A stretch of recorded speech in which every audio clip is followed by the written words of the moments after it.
Assalamualaikum warahmatullahi wabarakatuh. Perkenalkan, nama saya Rimadani Fadilah Syarifah, NIM 404190006, Program Studi Pendidikan Bahasa Indonesia Universitas Peradaban. Pada kesempatan kali ini saya akan mempresentasikan tentang langkah-langkah menulis puisi. Dosen pengampu Bapak Yuksan Wahyudi, Magister Pendidikan. Baik teman-teman semua, bicara tentang puisi. Puisi adalah karangan yang mengungkapkan isi hati kita. Menurut dari pengalaman saya sendiri, saya selalu menuliskan setiap butir kata demi kata sesuai dengan kisah atau pengalaman hidup saya. Yang selanjutnya terangkai menjadi kata-kata indah yang disebut dengan puisi. Tema yang diangkat dalam puisi itu sangat banyak dan beragam bentuknya. Misalnya saja, kita baru melihat pemandangan yang sangat indah dan kita ingin membuatnya dalam bentuk puisi, itu sangat bisa sekali. Misalnya juga tentang kehidupan pribadi kita, yaitu tentang kerinduan pada seseorang yang jauh di sana, yang sedang berjuang mengejar impiannya, dan hanya doa terbaik yang bisa kita utarakan untuk mengobati kerinduan. Ingin rasanya bertemu dan mengobati kerinduan ini. Wah, di sini saya malah jadi curhat ya. Baik, langsung saja. Di sini saya akan memberikan langkah-langkah menulis puisi. Yang pertama yaitu menentukan tema.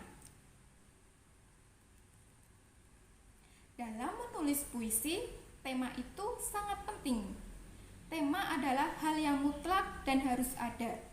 Tanpa kita menentukan tema, akan sulit rasanya kita memulai mengotak-atik kalimat dan menuliskannya dalam sebuah kalimat yang menarik dan mengasyikkan. Tema diibaratkan sebagai kepala. Peran kepala adalah sebagai otak dalam berpikir, di mana puisi akan terlihat baik, menarik, menggugah, dan menginspirasi atau tidak tergantung dengan tema. Jadi tema itu sangat penting digunakan teman-teman. Kunci dalam menjadi penyair adalah kemampuan menuangkan dan menyampaikan suatu gagasan ke dalam bentuk kalimat. Oleh karena itu, kita perlu kosakata yang banyak jika ingin menghasilkan mahakarya yang dahsyat. Keberadaan tema ini pun ternyata juga sebagai pondasi. Jika ada yang menulis puisi tanpa menggunakan sebuah tema, rasanya akan kesulitan dalam menuangkan gagasan dan pemikirannya. Jadi, karena sebagai pondasi, tentu saja tema sebenarnya memberikan kemudahan bagi penulis untuk membangun sebuah bangunan yang kokoh. Langkah yang kedua yaitu menentukan pilihan kata atau disebut juga dengan menentukan diksi. Langkah menulis puisi yang selanjutnya yaitu menentukan diksi.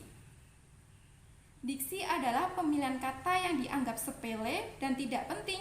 Akan tetapi, keberadaan diksi justru sangat menentukan corak warna dari karya puisi yang teman-teman buat loh.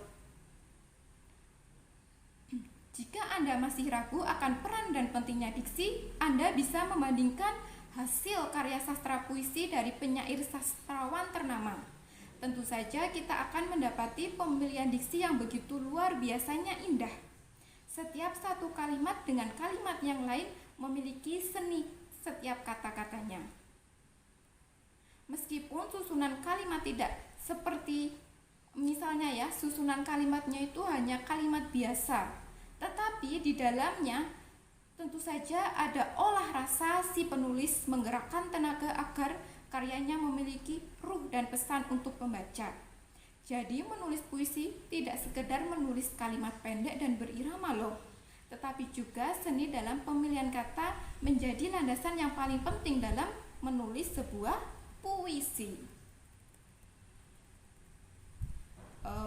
Misalnya, teman-teman bingung bagaimana yang harus teman-teman lakukan? Jawabannya mudah teman-teman, yaitu cukup perbanyak membaca puisi, pelajari dan pahami diksi-diksi yang asing, atau membaca buku kamus istilah Di sana kita akan mendapati sinonim kata yang menarik untuk kita padu padankan dalam puisi yang akan kita buat, teman-teman. Selanjutnya langkah yang ketiga, yaitu menggunakan majas atau gaya bahasa. Teman-teman pasti tahu kan tentang majas? Majas itu banyak sekali, teman-teman, dan saya kira sudah tidak asing lagi bagi teman-teman. Pada poin ini sebenarnya kita mengulang waktu pelajaran mata kuliah bahasa Indonesia waktu kita SMP dulu, yaitu tentang majas. Dari sekian banyaknya majas, mungkin hanya ada 1 atau 2 yang teman-teman masih ingat. Bagi seseorang penyair, majas itu sangat penting sekali digunakan. Membicarakan langkah-langkah menulis puisi secara profesional, tentu saja tidak sekedar menulis kalimat dan pesan seadanya. Ibarat seorang seniman, tentunya harus merias kata-kata menjadi lebih indah.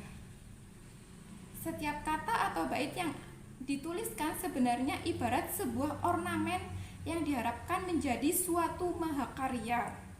Namanya mahakarya tentu saja tergantung dari kreativitas dan kemampuan diri penulis dalam menulisnya. Meskipun terlihat sepele, menulis puisi dibutuhkan kemampuan dan nilai seni dari dalam diri. Meskipun puisi itu pendek, singkat, dalam proses pembuatan mahakarya atau karya sastra tentu saja tidak langsung instan, kita membutuhkan proses-prosesnya terlebih dahulu. Yang selanjutnya langkah yang keempat, yaitu memperhatikan rima atau persajakan. Rima adalah pengulangan bunyi yang berselang baik dalam larik sajak maupun pada akhir larik sajak. Rima merupakan salah satu unsur penting dalam menulis sebuah puisi. Melalui rima, keindahan suatu puisi tercipta. Rima tidak selalu berada di akhir baris dalam satu bait. Rima juga dapat ditemukan dalam satu baris. Jenis-jenis rima itu sangat beragam, teman-teman.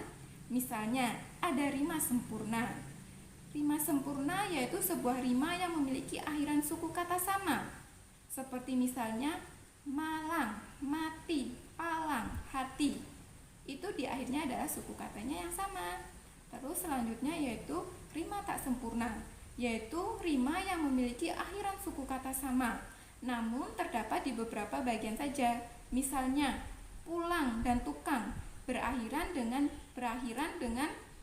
kata yang sama, yaitu tukang pulang. Sedangkan kata pagi dan hari tidak berakhiran sama. Selanjutnya ada rima berpeluk. Apa itu rima berpeluk ya teman-teman?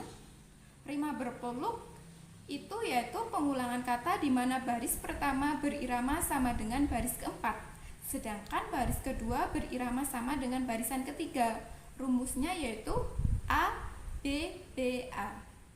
Yang selanjutnya rima bersilang, yaitu rima yang berakhiran selang-seling, yaitu AB, AB. Selanjutnya yaitu rima rangkai, yaitu rima yang terdapat pada kata-kata berakhiran sama secara berurutan. Misalnya A, A, A, A, B, B, B, B. Selanjutnya adalah rima kembar, yaitu pengulangan kata sama setiap dua kalimat seperti AA, BB, CC, DD, dan seterusnya. Yang terakhir adalah rima patah, yaitu rima yang tidak beraturan, sehingga rima ini seringkali disebut sebagai rima bebas. Dari semua jenis rima tersebut, teman-teman bisa memilihnya salah satu yang mudah dipahami oleh teman-teman ya. Cocokkan kata demi kata dengan pilihan rima yang diambil, sehingga bisa menghasilkan karya sastra puisi yang begitu indah. Yang kelima yaitu menggunakan imajinasi.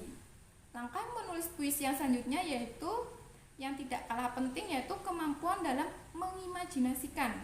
Jika kita perhatikan karya sastra puisi legendaris, setiap bait dan kalimatnya memiliki kekuatan emosi sendiri-sendiri ya teman-teman. Kalimatnya memiliki kekuatan emosi sendiri-sendiri. Selain mampu membangkitkan emosi, pesan yang disampaikan sangat terasa bagi pembaca. Belum lagi gagasan atau perspektif yang unik dari penulis. Kadang sukses membuat kita membaca puisi itu sampai akhir. Untuk mencapai semuanya dibutuhkan kemampuan imajinasi yang tinggi, teman-teman. Memang bagi kita yang pertama kali mengawali ingin menulis puisi, tidak serta-merta bisa langsung ya, butuh proses dan jam terbang agar mampu melahirkan sebuah karya sastra puisi yang luar biasa. Kembali lagi kita membicarakan tentang imajinasi. Sebenarnya imajinasi setiap orang-orang tidak sembarangan muncul. Ada tipe penyair yang mudah menghidupkan imajinasi, ada pula juga yang setengah mati kita ingin memunculkan imajinasi. Jadi kesimpulannya tergantung masing-masing orang. Meskipun demikian, jika sudah terlatih, sewaktu-waktu imajinasi itu dapat kita panggil, teman-teman. Kita bisa memanggil imajinasi dalam keadaan konsentrasi yang terpusat. Saat imajinasi datang, tentu saja harus dimanfaatkan momen tersebut, teman-teman. Imajinasi sebagai landasan utama untuk menerobos batas perspektif dan bebas mengekspresikan segalanya. Itu sebabnya imajinasi itu sangat luar biasa, teman-teman. Selanjutnya langkah yang terakhir yaitu menulis puisi tentunya, teman-teman. Langkah terakhir yaitu menulis puisi. Dengan susunan kata-kata, larik-larik puisi menjadi bait-bait, lalu kembangkan menjadi puisi yang utuh dan bermakna. Jadi langkah yang terakhir yaitu teman-teman menulis puisi setelah mengikuti langkah-langkah sebelumnya. Di sini saya juga akan memberikan tips membuat puisi yang benar. Apa saja, teman-teman? Kira-kira apa ya? Yang pertama yaitu berpikir atau menulis sekreatif mungkin. Tips pertama yaitu menggali ide-ide atau gagasan yang masih ada di bayang kita. Dan begitu kita harus memaksa untuk mencari ide-ide baru dan unik. Ide yang terkumpul juga akan beragam jika kita memiliki kreativitas yang tinggi, teman-teman. Menulis kreatif sesungguhnya adalah proses menuangkan ide atau gagasan sebagai wujud pengendalian pikiran kreatif agar dapat menjadi tulisan yang baik dan menarik. Boleh jadi menulis kreatif adalah ekspresi cara berpikir dan menuangkan ide gagasan yang tidak biasa ke dalam bentuk tulisan yang berbeda. Menulis kreatif adalah menulis untuk sastra, entah itu berupa puisi, cerpen, novel maupun naskah drama. Menulis kreatif memang tidak mudah, teman-teman, tapi bukan berarti kita tidak bisa. Menulis kreatif seringkali jadi momok bagi banyak orang. Mengapa ya? Karena menulis dianggap susah alias sulit. Bisa jadi iya karena mungkin selama ini menulis lebih dilihat sebagai suatu pelajaran. Bisa jadi iya karena mungkin menulis itu dilihat sangat sulit ya, teman-teman, karena dianggapnya sebagai teori. Padahal menulis adalah sebuah perilaku yang sangat membutuhkan keberanian.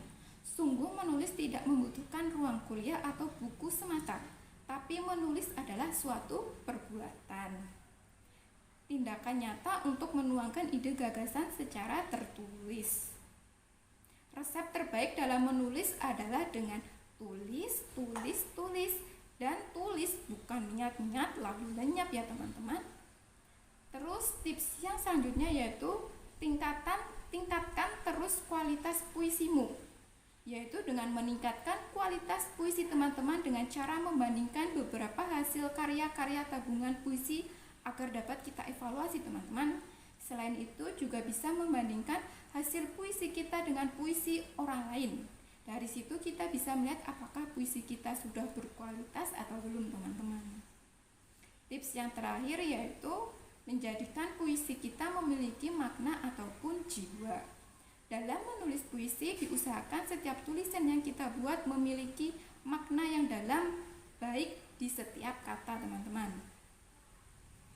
Di setiap kata, larik maupun bait, kita harus memiliki makna dan jiwa. Seperti dalam langkah-langkah menulis puisi yaitu citraan ataupun majas yang akan menambah unsur estetik dalam puisi yang kita buat ya, teman-teman, agar memiliki jiwa. Kita juga harus membaca ulang puisi yang kita buat untuk mengoreksinya. Apabila teman-teman bingung, kita bisa membagikan puisi kita kepada teman-teman atau orang yang lebih ahli dalam bidang puisi. Mereka bisa menilai puisi kita apakah puisi yang kita buat sudah bagus atau belum. Baik teman-teman, sekian presentasi dari saya. Apabila ada salah kata, saya memohon maaf yang sebesar-besarnya. Billahi taufik wal hidayah. Wassalamualaikum warahmatullahi wabarakatuh.